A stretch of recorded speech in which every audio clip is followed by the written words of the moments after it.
So, Scotland's World Cup campaign, well, group stage campaign at least, is now over.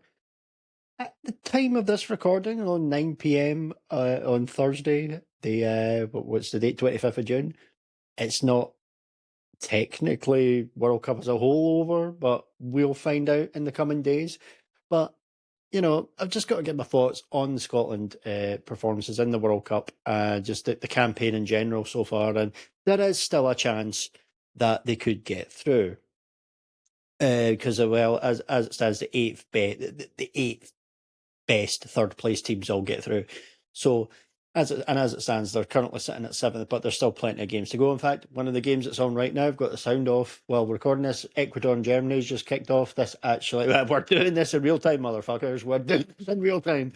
So this actually could have an effect as well, because essentially, if Ecuador were to lose or not win this game, then you know Scotland that would be one of the third place teams probably that Scotland would finish above. So, oh, hold up.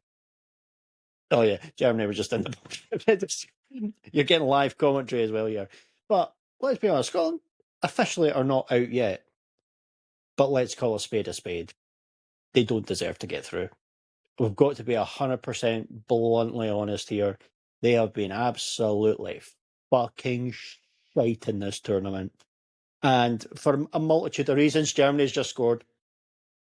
Sani, you're getting live updates here. Here you go. So, no, I'm not the best commentator in the world, but then again, neither are most of them. Most of them are shite nowadays. But there you go. Anyway, so there you go. There's some good news for Scotland. Maybe I'm giving them a good omen doing the commentary here. But anyway, enough of that. So right, I've got to be honest here. No, we've been fucking useless this tournament. And I know, like, first World Cup in 28 years, and okay, the start against Haiti, right? Win the game 1-0, right? Great. John McGinn deflected goal, fine, whatever.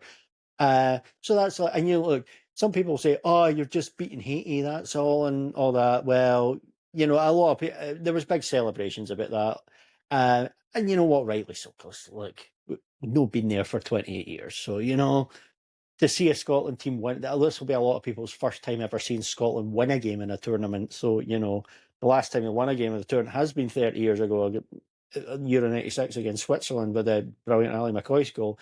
So that was when the Scotland team unluckily went out of a tournament. But if we go out now, then we deserve to go out. Absolutely 100% deserve to go out now because we've been absolutely shite. We've been utter pish. So, let's look at the things, right? Let's get the Haiti game, of course, right? Let's be honest, right? I know I'm jumping about here a little bit, but let's be honest, like some people are saying, well, you should be smashing Haiti and all that going in, and scored 4 goals against Cura, whatever they're called, Dick Advocates team in the friendly, played really well against Bolivia, the friendly week before, won 4-0. Friendlies are friendlies, they are what they are, but I don't usually read too much into friendlies, but you can't take anything for granted. But look at like Spain against Cape Verde, But by the way, when the commentators say their name, it sounds like they're saying Kay Burley, for Sky News. Like if you've never heard of Kay Burley, then I envy you. And if you know who Kay Burley is, you're probably thinking, "Oh, God, cringe." So sorry for bringing that up, but if I have to think about that, now you have to think about that. So I'm just saying that. But Spain fucking European champions draw with Cape Verde. You've got Belgium. Belgium, they've been shite they've been shite for a while, to be honest. But they've been like drawing with was it Iran and who else was it? Egypt. Well, Egypt's a decent side, but but you've got Portugal drew with Dominican Republic Congo as well, and we'll get into them later. They could play a part in Scotland's fate, as it were. So yeah, so this you can't take it for granted. Even the big nation, even the fucking European champions can't take it for granted. So I get it, I'm not one of those ones who was like, oh, go out there and smash them. Now, ideally, you'd want to get a lot of goals or a fair few goals to beat them and then get the goal difference up because it looks like it's going to come down to goal difference ultimately. But we're in no position to say we should be smashing teams. I'm sorry, we're just not. And Brazil beat them 3-0. So I think as well. I will say Haiti were no mugs, and you can see it's from the looks of things. They gave Morocco a good game last night, 4-2 to Morocco, but Haiti took the lead twice in it. So they were no fucking mugs. So I wouldn't say, oh, you only beat Haiti 1-0. Well, that's the problem. But I will say this: the job done. Results the most important thing. But as far as performance goes, that was a shite performance as well, because Haiti were very dangerous, particularly towards the end of that game. We were hanging on. And to be bluntly honest, I would not have grudged Haiti on in terms of fairness. Of course, life's not fair, it is what it is, but in terms of fairness, Haiti actually deserved a point from that game. That game was a draw would have been the fair result, but whatever, onwards and upwards, you would say from there. Then you look at the Morocco game, all right. You lose a goal 70 odd seconds in it. And then you obviously set up to be tactically negative or whatever. Fine, whatever. I get it, because Morocco in the top 10, semi-finalists of the last World Cup. I can't mind if I think they finished fourth. I think Croatia beat them in the first four play. No, anyone fucking cares about that, but whatever. But they were like the surprise package of the last World Cup. You get that in every World Cup, and they've been really good.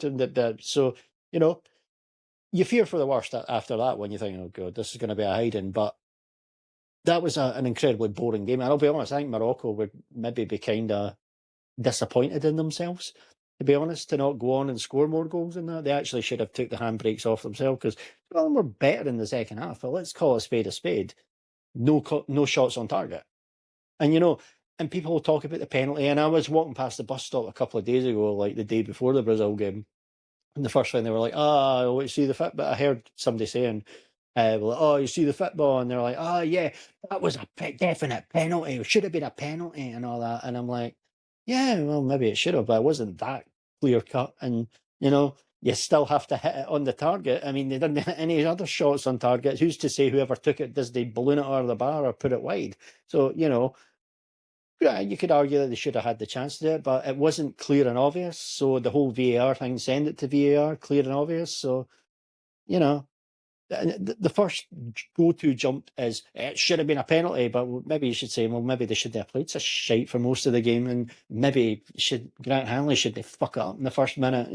How about that? But it's almost like making excuses right away, and it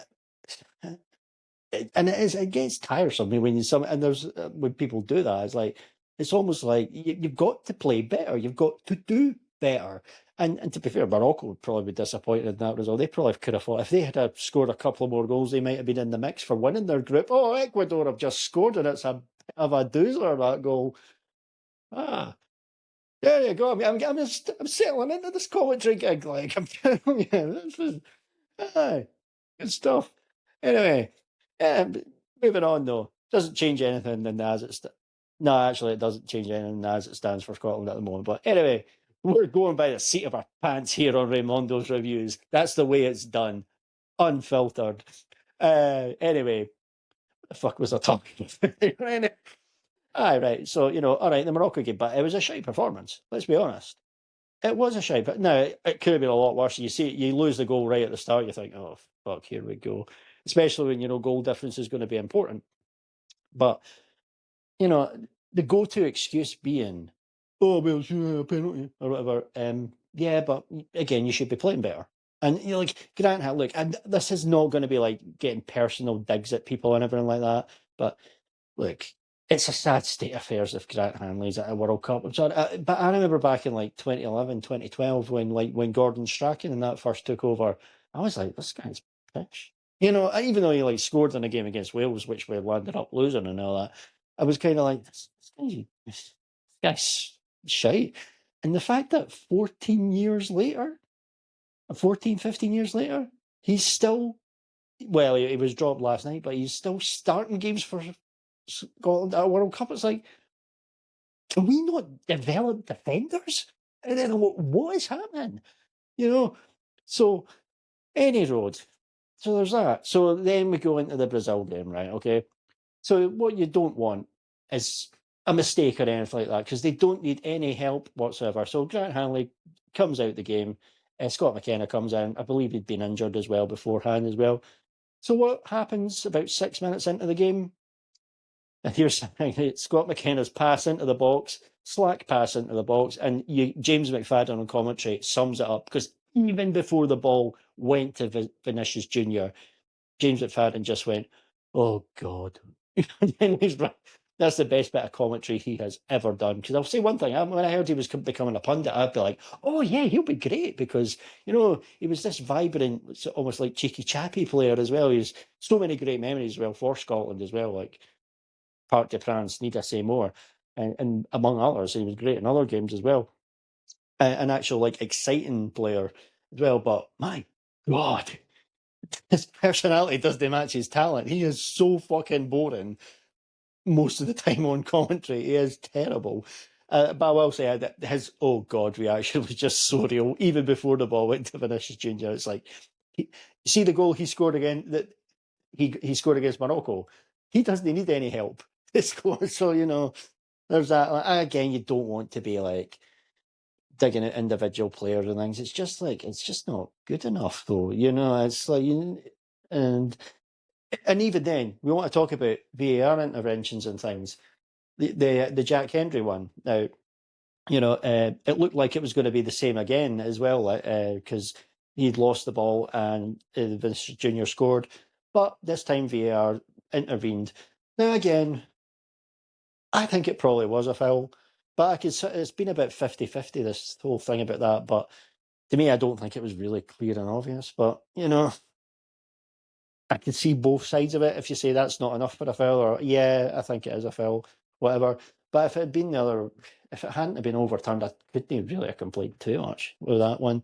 But I know you could see the look at his face once it happened. He was just like, "Oh no!" Now I didn't see him at the time, but apparently he did actually claim for it. So I was thinking, well, he didn't actually claim for it, though, did he? But somebody else said he actually did. So somebody who was at the stadium, and one of the reports I heard did say he actually started claiming for it. So whatever. But you won't hear the people greeting about the penalty against Morocco going on about that one, though, will we? But anyway, that's enough of that. So, but then again, you just end up getting absolutely tonked, and then now the whole thing is going to be, well, it's Brazil, isn't it? Brazil's brilliant. And yeah, you've got. I did mention in another recording, I think it was, and I was talking about the USA '94 documentary on Netflix, that having Ancelotti in charge now gives Brazil a bit of an X factor. I do think they're in the mix for it, and the law of averages, they are due a good World Cup, because they've been really disappointing for a while. Like, they have been, like, always. I mean, the last time they got to the semi-finals was 2014 when they hosted it, and then of course you see what happened when they got absolutely stuffed off Germany like 7-1. But I don't know if they've ever fully recovered from that. But maybe somebody like Don Carlo could do it. Who knows? But apparently, what happened to the alien invasion that the Brazilian psychic predicted to happen last night? To be fair, even they were just like, they must have fell asleep, got bored watching Scotland. I think that's what's probably happened. He's just like, nah, fuck it, I can't be bothered. Like, I'm not invading this. Fuck that.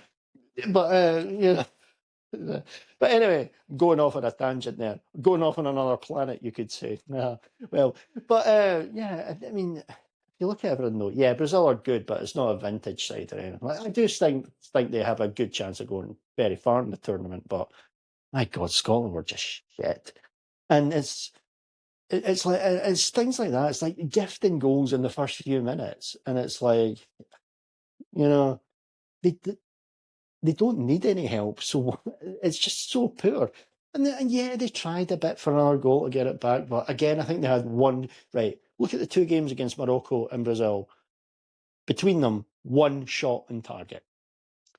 And I know the whole thing is like, Steve Clarke gets the blame for everything, and he is quite a negative manager at times. He is cautious, and yeah, and to be fair, he played Shankland last night, which shocked me. I didn't think he would do that, but it's one thing though. But you say, oh, he's too negative in his tactics and everything like that. But if a player fucks up like that in the first couple of minutes and puts you immediately on the back foot, then there's only so much you can do before they go and cross the white line. So and of course, a lot of the talk about Steve Clarke has been the whole interview. I remember it with Ailey Barber after this, and you know, when she asked about what does that mean about going home and or potential for the tournament, and he was like, "Oh, I don't want to talk about it," and he just stormed off. Right, a lot of people are criticising for it now. Is that unprofessional what he did? Yes, it is, but it's heat in the moment. You know, it is heat in the moment. He's obviously feeling gutted. It's obviously his real feelings. So should he have done it? No. But look at, can we all say all of us can say there's a lot of stuff we shouldn't have done, especially in heats of the moment and things. So, you know, I've seen worse things be said and done in interviews, let's be honest. And I had that, that fucking annoying, or from Talksport, that Shaban or whatever she's called. She was ranting and raving about this, and I'm just like, she is annoying and insufferable. I'm sorry, she is one of the worst broadcasters out there. And people are going to turn around and say, "Well, you're just being sexist for saying that." No, I'll actually list quite a lot of the female ones that are the reporters and presenters that are really good. And others that I'll give you some of the male ones that I think are shite as well for balance. So how's about that? I just think she is terrible. That Shaban, she's awful. And if you've never heard of her, again, I envy you in that sense. You're the lucky one. So, right. So, and again, I mentioned Ailey Barber there, who is actually very good. You know, the anchor for Sky Sports Scottish football coverage. She's excellent. So, and, I feel sorry for her. And obviously, she's just doing her job, and it's obviously awkward for her. He did come out and do another interview with her and then said, "Yeah, I think we're going home." So, to be fair, after about 10, 15 minutes or so, he did kind of compose himself and come back. If he'd have just left it at that, then, I know he was in the press conference as well, and he was like, and he got annoyed at people calling him prickly, but then he started to be honest, but, whatever. But, oh, by the way, let's go on the great female presenters. Well, but the fantastic Alex Ajo, who's now doing it. She's out there covering for Fox Sports, but she used to be a Sky Sports News presenter. She's done stuff for, she's done like Prime Video's Champions League coverage. That's the thing, though. She's fantastic because she's multilingual, so she can like do the interview in English and also translate, but when interviewing the national into their native language for the player she's doing. She is phenomenal. And I mentioned she's at Fox Sports, and she's on Netflix as well. The Rest is Football show, hosted by like Gary Lineker and Alan Shearer. That is actually really good. That it's a show in which they basically can sit and swear as well and talk like normal people while doing the football analysis. So it's actually really good. It's well worth a look. But yeah, that's the thing about it. So what I miss from BBC and ITV, because all these companies are all like, "Oh yeah, we want to embrace diversity and all this stuff as well." Well, why not get a reporter who can translate language and do interviews, translate and everything, and make everyone sort of come together? Would that not be a good idea? No, it's entirely possible. They did try and get her, in Fox Sports just outbid them. So fair enough. They'll have the resources to do that, and to be fair, she's worth it. So, and I'm not gonna lie, she's hot as fuck.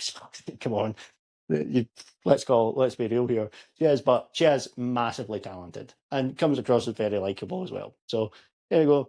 Laura Woods is of course great as well. So I'm giving you my female reporters that I like and things like that just before anyone starts with sexist against Shaban. Laura Woods is great. And male ones, there's the male ones that are shite, Thankfully, Rio Ferdinand doesn't seem to be at this. It doesn't seem to be on BBC. Thank fuck for that. He's terrible. Like, he's fucking useless. Wayne Rooney's there, but he's shite, but not quite as shite. So, there's plenty of terrible ones male ones out there as well. So, we could go on.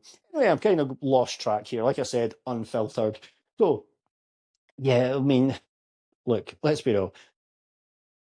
We don't deserve to go through. And I know, and there's a lot of strange things, like people talking about Steve Clarke as well. The weird thing about it is it was a weird decision giving him a 4-year contract right before the World Cup. I mean, the only thing I can think of is maybe they were looking for stability before going into it and no uncertainty over the camp. That's the only thing I can think of, because now, and I was thinking as well, 4 years? Why 4 years? I mean, the tournament cycle's every 2 years. I mean, you know, I mean, and I'm saying this as somebody who's actually will defend Steve Clarke for his managerial record. I know he's negative and all that, and he was pretty negative in that Denmark game, and then towards the end, and then it was getting a bit negative, but then the handbrake finally came off in the last 10 minutes, and well, look what happened. You know, Denmark and Greece must be sitting thinking to themselves, how the fuck did we not qualify for this? And they did. We must be really shite, but whatever. Um, so, yeah, so in that sense, the other thing I can think of is maybe they thought, well, the obvious person would be Derek McInnes, but you know, when they gave him the contract, McInnes was still like challenging for the title with Hearts, and it's like in a really strong position there. And then, of course, he's went to Rangers, so McInnes will be a Scotland manager one day at some point. But you know, whatever, you know, but it'll be for a while now that he's at Rangers and things like that. Or he'll be sacked by October, like what usually happens with Rangers, but whatever. But and then so he might be free for like the Nations League or whatever. So anyway, I digress. So but maybe they were thinking, oh, let's just lock him in, because of course David Moyes, at some point you would think David Moyes would be Scotland manager, but of course he's no long went back to Everton. You're not going to get him out of that contract, so you know he's still young man in terms of managerial. Still got plenty of years of club football. I think he wants to do the day-to-day stuff. So, but eventually, if you could get David Moyes, phenomenal. But you won't be able to get him at this point in time. And so there's probably no one else out there in that sense. Now, I've seen something that the famous FUD himself, Ewan Cameron, was saying today he wants Ange Postecoglou as manager. Now, talk about radical difference. I mean, as boring as Scotland 9 times out of 10 are. You know, if you want to get the kamikaze football, well, Big Ange, then fair enough. That would be a definite swing for things. And I like Ange, he's very likable and 9 things, but, you know, Nottingham Forest was a bit of a disaster class, wasn't it? You know, but, yeah. I would be. I'm telling you though, that would actually be quite funny getting him in, because. But then, do we have the players to play his style for the most part? Because we've got some good players, like good technical players, like McTominay, of course, like McGinn, Andy Robertson. I think, you know, he's seen better days, without sounding disrespectful. That's why he's not at Liverpool anymore. He's going to Tottenham.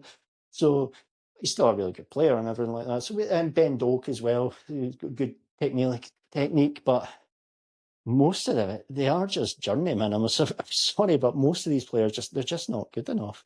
Oh well, Billy Gilmore's really good, but it was heartbreaking for him to get injured in that friendly before this. So, you know, but so, you know, would we have the players to play his style? But you know, if we managed to qualify and then got absolutely fucked and pumped it in the groups, it'd be like, well, and I'd love his interviews. He's just like, well, it's just who we are, mate. You know. Shite impressions, that's what we get here. But yeah, so let's be real though, there is still a chance, and it would probably be Mexico. Mexico is one of the permutations to get in the last 32, but let's be honest, right? Like, I've seen this was a sobering stat a few hours ago. I've seen the last World Cup had 32 teams in total, and 32 teams in this World Cup are actually going into the next round. So you can't get through to that, you must be good and proper shite, or if you're actually just scraping through. Now, it would obviously be historic technically, because it would be the first time Scotland have got out of a group stage, if they somehow do manage to do this, but it'd be squeaking in through the back door, and it would be almost feel like an asterisk next to it. Now, granted, they could do that and then think, oh, well, we've got a new lease of life or whatever. Let's go out there, fuck it, nothing to lose, and actually get through a game. And if they did somehow beat Mexico, say they played them, and they actually properly got through to the last 16, then that would be amazing. It would be incredible. But does anyone expect that? I mean, it could happen. But, you know, and be real here, the 3 games they've played here, they have been one of the worst teams in the tournament. And to be honest, they didn't deserve their 3 points against Haiti. That should have been a draw, and both teams should be fucking out. No offense to Haiti, who've actually played well and within their limitations and everything like that. But let's be real. Let's call a spade a spade. Scotland does it. Whatever happens between now and once the group stages finish, Scotland deserve to go out of this World Cup. Thanks for taking the time to listen, if you've made it this far, and goodbye.